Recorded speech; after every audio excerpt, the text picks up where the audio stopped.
Ever felt, stuck? Yeah. Like you're waiting for this big burst of motivation, but it never quite shows up. Or maybe you feel that weight, right? All the things you know you should be doing, but somehow you just never get around to them. Yeah, that's incredibly common. Well, here at the Deep Dive, we're going to try and cut through some of that noise today.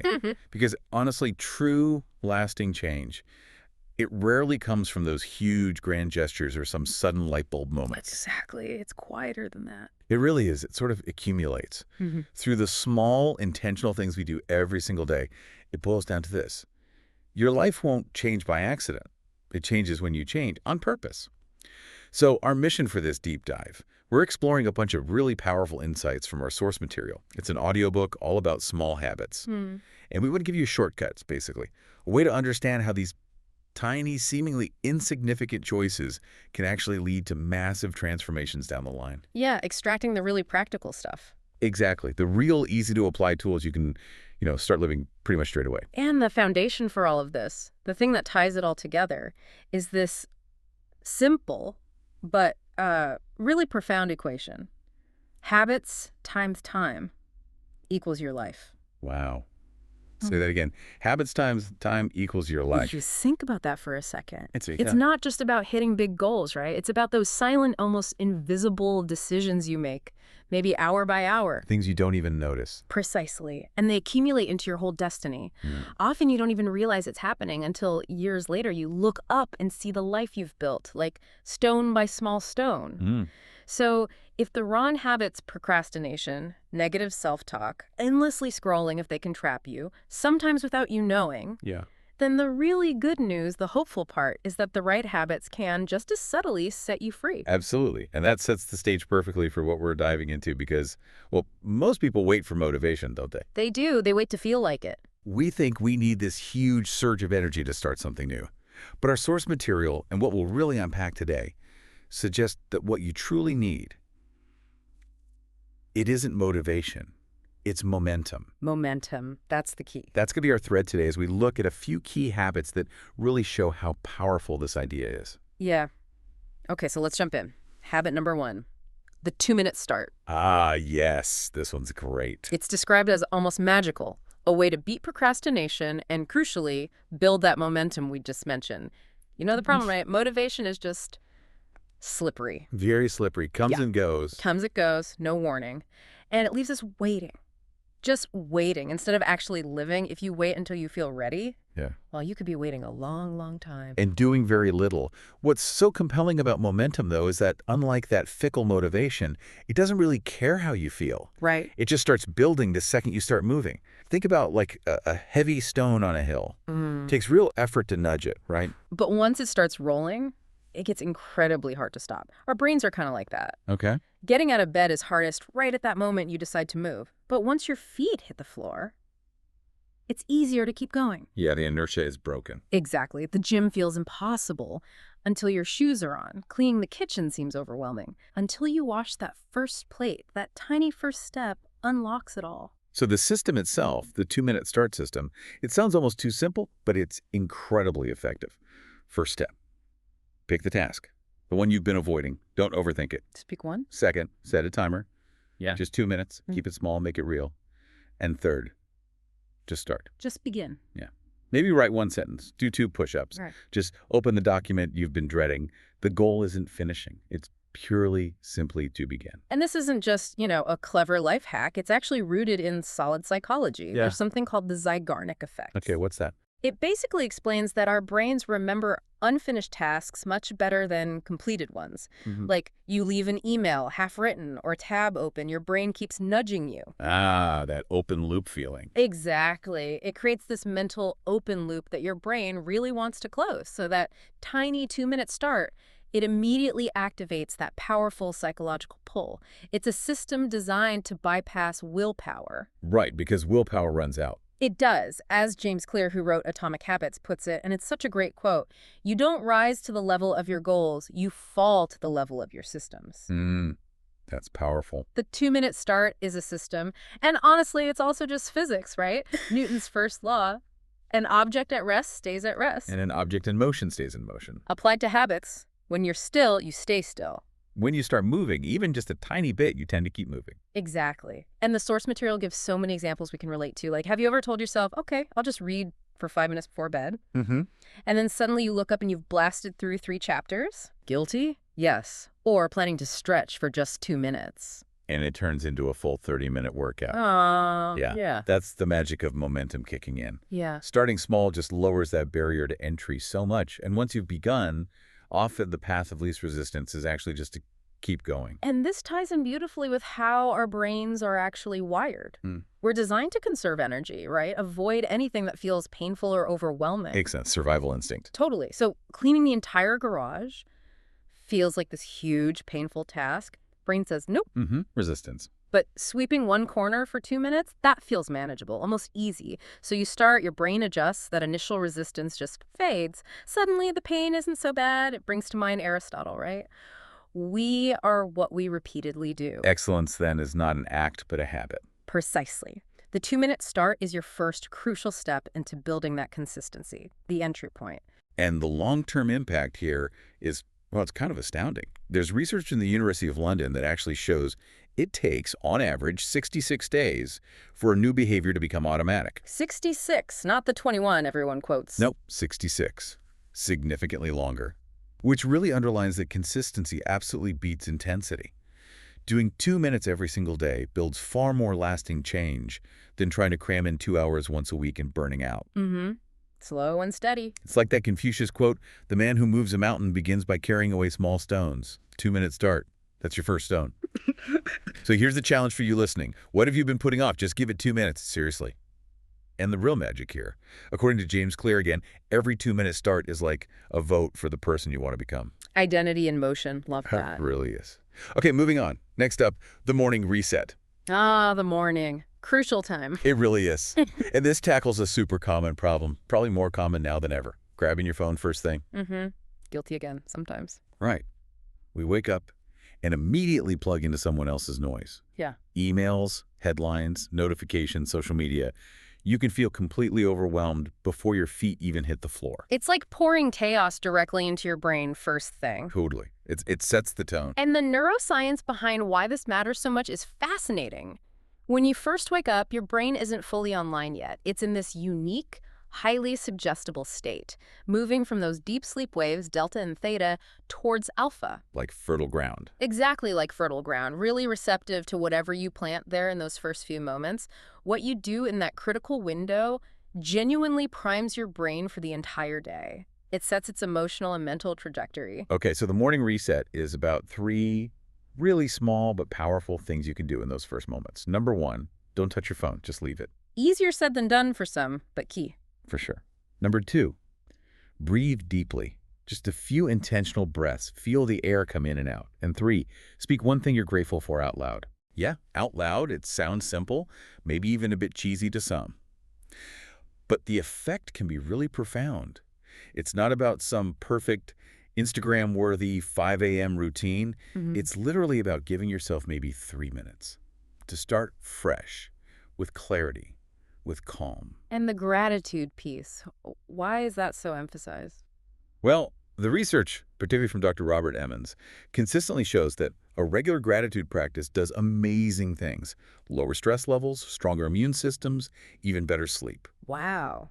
It's not just feeling good, it's physiological. Exactly. It literally starts to rewire your brain to look for what's right in your life and in the world, subtly shifting your whole perspective for the day ahead. That shift is everything. And the practicality is key here. It really is just 3 minutes. Nobody is too busy for 3 minutes. It reminds me of that Zen saying. Oh, the one about meditation. Yeah, you should sit in meditation for 20 minutes a day. Unless you're too busy, then you should sit for an hour. Right. The point being, the busier and more chaotic your life feels, the more you actually need that stillness, even if it's just condensed into a few precious moments at the start. And ultimately, this comes down to choice, doesn't it? William James, the father of American psychology, he said something like, the greatest weapon against stress is our ability to choose one thought over another.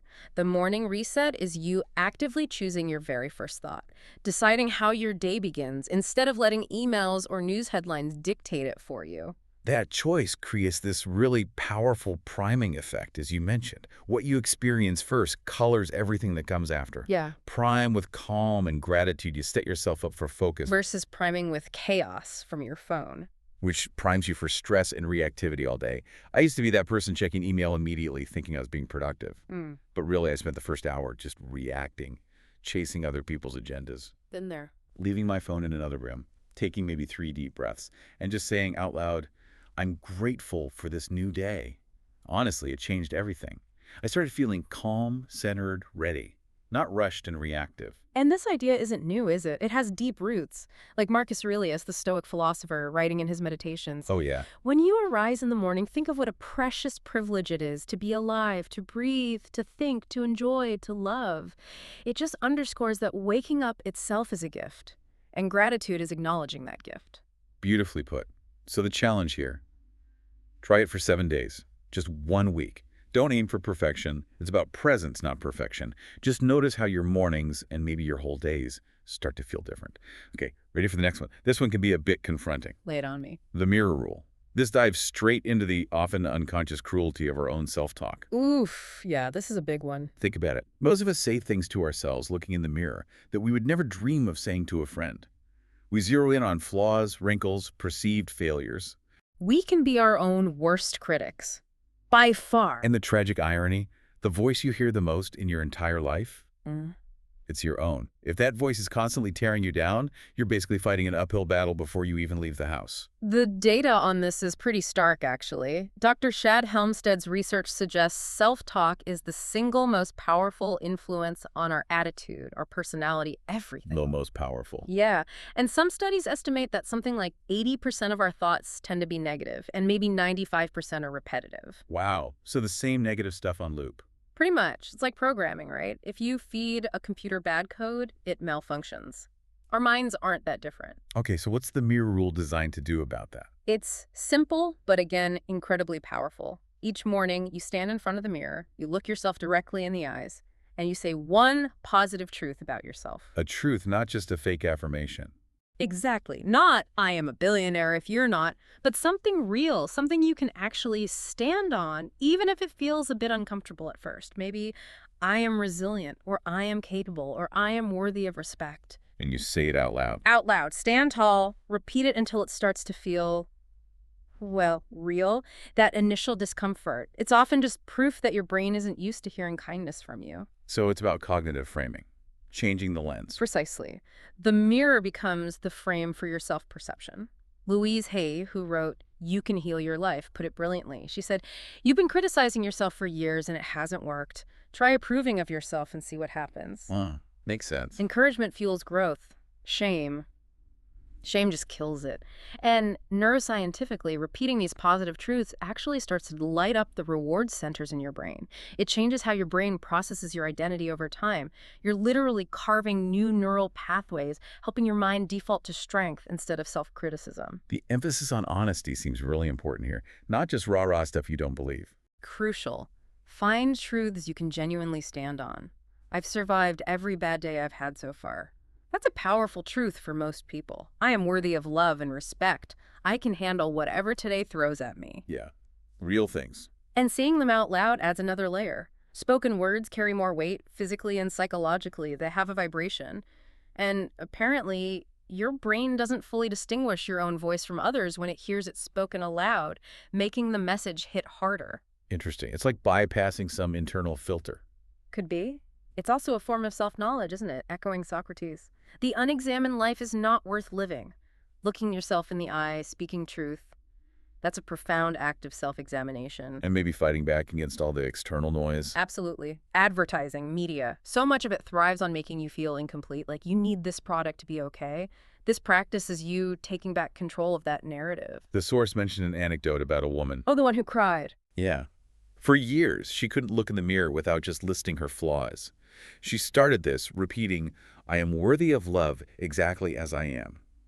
And at first, she just wept because it felt like such a lie. That resistance is real. But she kept doing it, day after day. And weeks later, something just shifted. The words stopped feeling fake. They started feeling like home. She didn't magically become perfect, but she carried herself differently. treated herself with more kindness. That's a perfect example of a self-fulfilling prophecy, but in a positive way. What you consistently expect from yourself, what you tell yourself you are, their behavior starts to align with that. You act your way into a new belief. Exactly. And remember, neuroplasticity, your brain isn't fixed. It's constantly rewiring based on your experiences and thoughts. You are not stuck with an old negative self-image. You can train your brain to see yourself differently. And you mentioned standing tall, Well, like Amy Cuddy's power poses. yeah. Combining the verbal affirmation with strong body posture standing tall, shoulders back sends this double signal to your brain.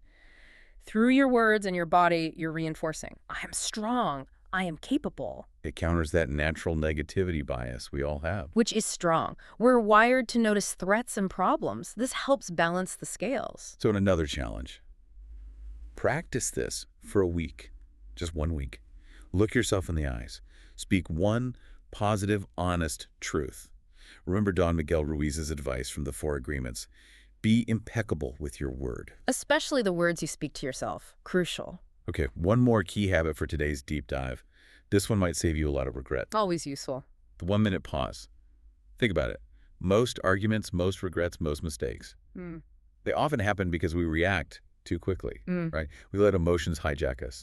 Heat of the moment stuff. Yeah, and once words leave your mouth, Yeah. you can't pull them back in. They're out there. They live in someone else's memory forever. Which is why this 1-minute pause is so powerful, maybe even revolutionary in daily life. It can literally save relationships, protect opportunities, stop you from sabotaging yourself.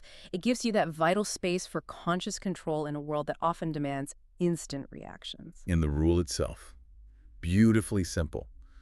When you feel triggered, emotions spike, anger, frustration, fear, don't react immediately. Just stop. Pause for 60 seconds. Take a few deep breaths and ask yourself one really powerful question. What's the outcome I want here? Shifting from reaction to intention. Exactly. That single minute gives you crucial space, and in that space, you regain control over your response. The science behind this is pretty cool, too. Dr. Jill Bolt-Taylor, she's a Harvard-trained brain scientist who actually studied her own stroke. Wow. Yeah, amazing story. She explains that the pure physiological surge of an emotion like anger or fear, if you don't feed it with your thoughts, only lasts about 90 seconds in the body. 90 seconds. That's it. If you don't keep fueling it with angry thoughts, yes. Yeah. So if you can just pause, ride out that initial wave, you regain power. You allow your prefrontal cortex, the rational thinking part of your brain. The CEO part. Right. You allow it to catch up to your amygdala, your brain's little alarm system, the fight or flight center. Imagine how many potential disasters, emails sent in anger, words spoken in haste could be avoided with this pause. Oh, countless. Think about road rage incidents. Heated arguments with a partner or kids. Tense meetings at work. Instead of just lashing out, firing off that furious email, saying something you'll instantly regret, a pause isn't weakness. It's wisdom. It's choosing your response instead of being dragged along by a knee-jerk reaction. The philosophers have been onto this for centuries, haven't they? Absolutely. Viktor Frankl, the psychiatrist who survived the Holocaust, wrote famously, between stimulus and response, there is a space. In that space is our power to choose our response. In our response lies our growth and our freedom. That space is the pause. That 60 seconds is your space for freedom. And what this practice really builds is self-regulation, right?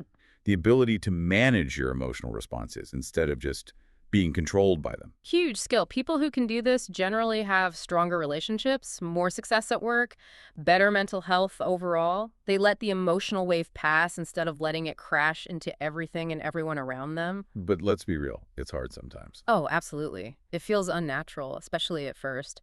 Our ancient wiring is geared for quick reactions, see threat, react instantly.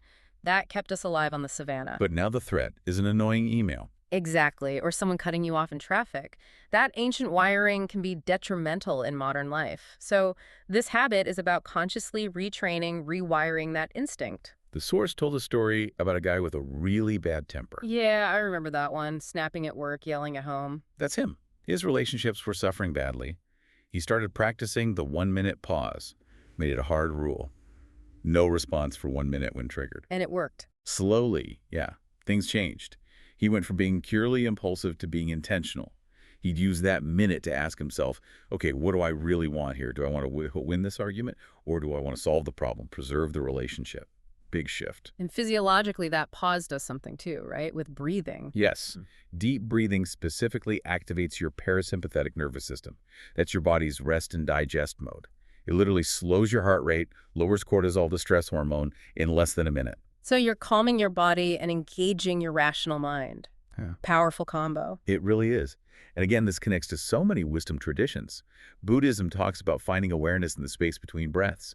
Stoicism, like Marcus Aurelius, emphasizes that external events don't hurt you, only your judgment of them does, and you can change that judgment. All pointing to the same truth. Control lies within. The pause is power. So the challenge on this one, try it for the next 24 hours. Just one day, the very next time you feel your emotions spike, anger, frustration, annoyance, don't react, don't speak, don't type, pause, breathe, ask what's the outcome I want, then act. Just remember that mantra, a pause is power. So wrapping up, we've walked through some really powerful habits today. Tools that kind of challenge the usual thinking about how change happens, right? Definitely shifts the focus from giant leaps to small steps. Yeah. We started with a 2-minute start teaching us that momentum absolutely crushes waiting for motivation. Get moving first. Then the morning reset reminding us how crucial those first few minutes are for shaping our entire day. Start with intention. Prime your brain for calm, not chaos. Then we tackled the mirror rule, a really potent way to start rewiring your self-talk, building self-worth just by changing the words you speak to yourself. Be kinder to yourself. It works better. And finally, the 1-minute pause, handing control back to you in those heated moments, proving that, yeah, a pause really is power. Space for wisdom. And look, our source material is full of other great little habits like these: a 10-minute walk, a 3-task rule, an evening review, tons of them. But these 4 offer such a powerful, immediate starting point. And connecting it all back to that bigger picture, it really hammers home the point. Big change doesn't usually come from those giant leaps. It comes from the small, consistent choices that compound over time. Compound effect, it's real. So subtle you barely notice day to day until you look back and see how far you've actually come. Just remember those key ideas we talked about. Momentum beats motivation. Direction beats distraction. A pause is power. Consistency builds confidence. Yeah. These aren't just catchy phrases. They're like anchors, right? Yeah.